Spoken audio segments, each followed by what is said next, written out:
Welcome back to Where You Live with Gene and Tony. We are broadcasting from the Concierge Landscape Studios. We're brought to you by Extreme Exteriors and American Family Insurance, the Kim Bennett Agency.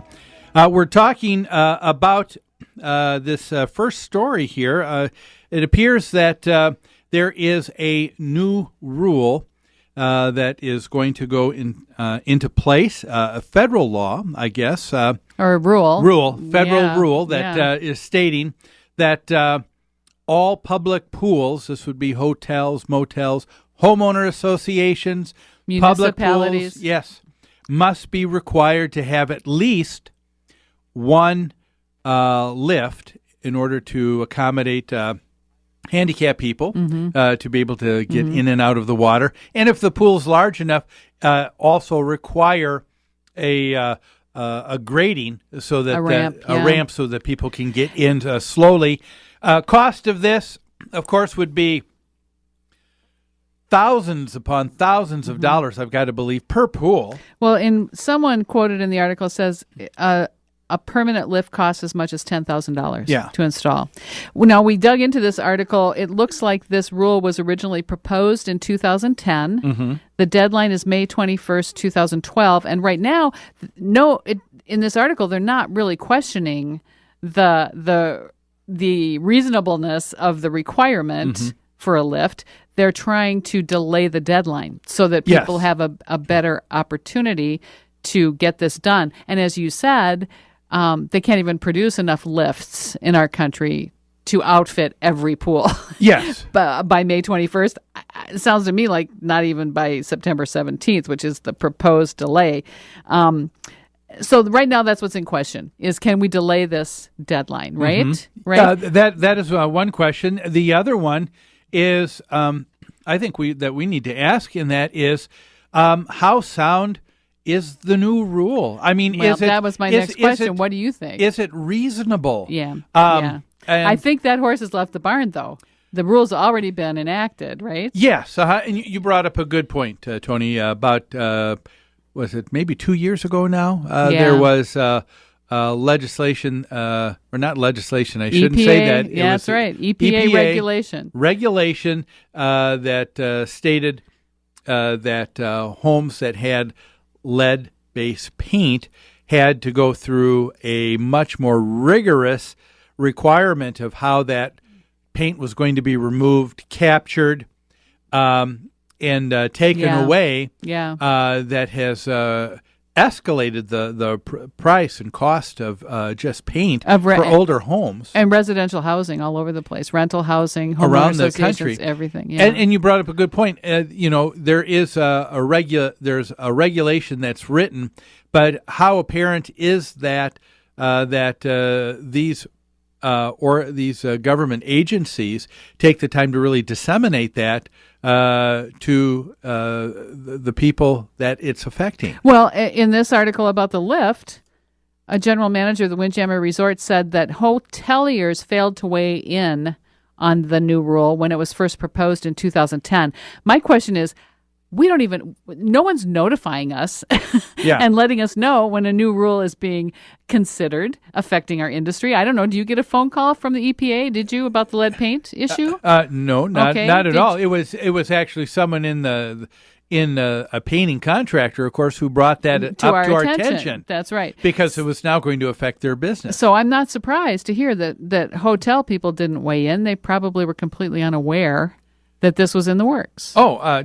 For sure. Let's ask the question, though, what about the reasonableness of this request? What do you think? The first thing that came to my mind is that this is not reasonable, and this is a major departure from how things have been dealt with concerning fair housing and discrimination. It has been the case with fair housing that that you could not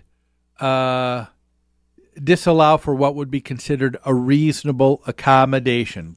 Example for our listeners: you own a single-family home that you're renting out. You have 2 or 3 steps that goes up to the front door into the home.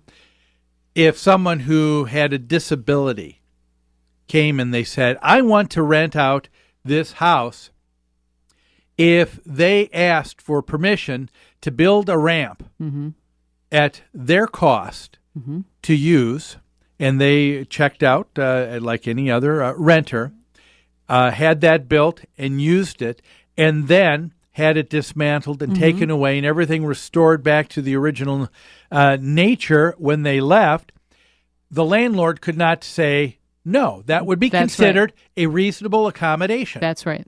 But the onus in that has always been on the user. On the renter, to be able to take care of that. This looks like a major departure because now we're not saying anymore to the disabled person, well, yes, feel free to bring a portable lift, and you can have someone set that up, and yes, you can use the pool. Please come and enjoy it. You couldn't say no to them. Right. But now they're saying, no, you're required to have this built, and that, to me, huge difference.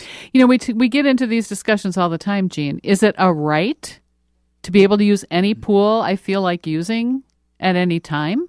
Or is that a privilege? Yeah, you know, we're what's happening in this whole discussion. I think we are moving. We're moving away from our definitions here, and that to me is what is scary. Is because if our definitions continue to be a moving target and continue to change, how can you keep up with that? How can you relate to one another in a fair way? If they're really concerned about fair housing, how can you do that if you keep changing the marker? To me, it seems like they're equating equality with sameness. Yeah. You know that. Yeah. Those are not the same thing. Yeah. What we need to do is we need to provide the exact same lifestyle, the exact same that everybody else has. Yeah. But it begs the question, well, how far will that go? Okay, so you're saying that a person who's disabled should be able to use the pool. Does it stop there, or does that disabled person say, you know what? I also think that I have the right to play football at the college level. And I think there ought to be a certain amount of slots available if we were really concerned about equality. I know that seems a little bit far-fetched. But I see your point. But I definitely see the point. Is that going too far? It seems to be. Yes, it is. But I mean, is that? Am I going too far? Am I thinking that people keep pushing? I don't think so. It's difficult because what you're saying makes sense right now, but we know historically issues like this have changed the public perception, and issues like I'm kind of playing devil's advocate here. Yeah. Issues like this have changed our culture in the past about racial relations, about discrimination in housing. But you're right. Where is the line drawn, and how far is the majority supposed to go to accommodate a minority? To me, the free market answers a lot of these questions if we allow the free market to operate, don't you think? And when I think of what this would mean to homeowner associations, I can think of a number of homeowner associations, smaller ones, that actually do have a swimming pool.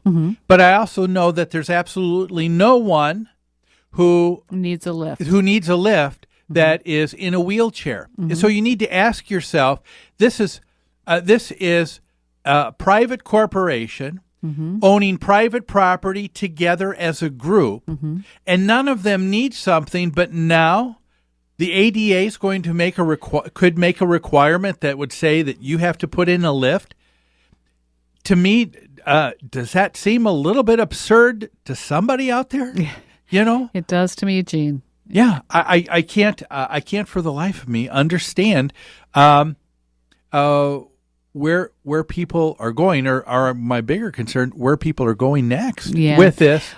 My remark about the free market, I think, would especially apply in hotels and motels. Yes. If there's a hotel or motel business out there that recognizes that there's a market for this, that there are lots of people looking for this accommodation, they're going to install it and they're going to charge for it, and they're going to reach out to that market. That's where the free market can take care of these issues like this. Yeah, I agree. Another concern with this, we're talking about putting a lift in here, and a lot of these are going to be with pools that are going to, again, not have anybody watching them. What is the likelihood that someone who can't put themselves into a pool by themselves, but they can't get themselves into a lift, and now goes in, and now something happens? Where's the lawsuit going to take place? To me, it's opening up a can of worms that should never be opened up. Folks, what do you think? We're going to have a few parting comments when we come back after this break, so don't go away.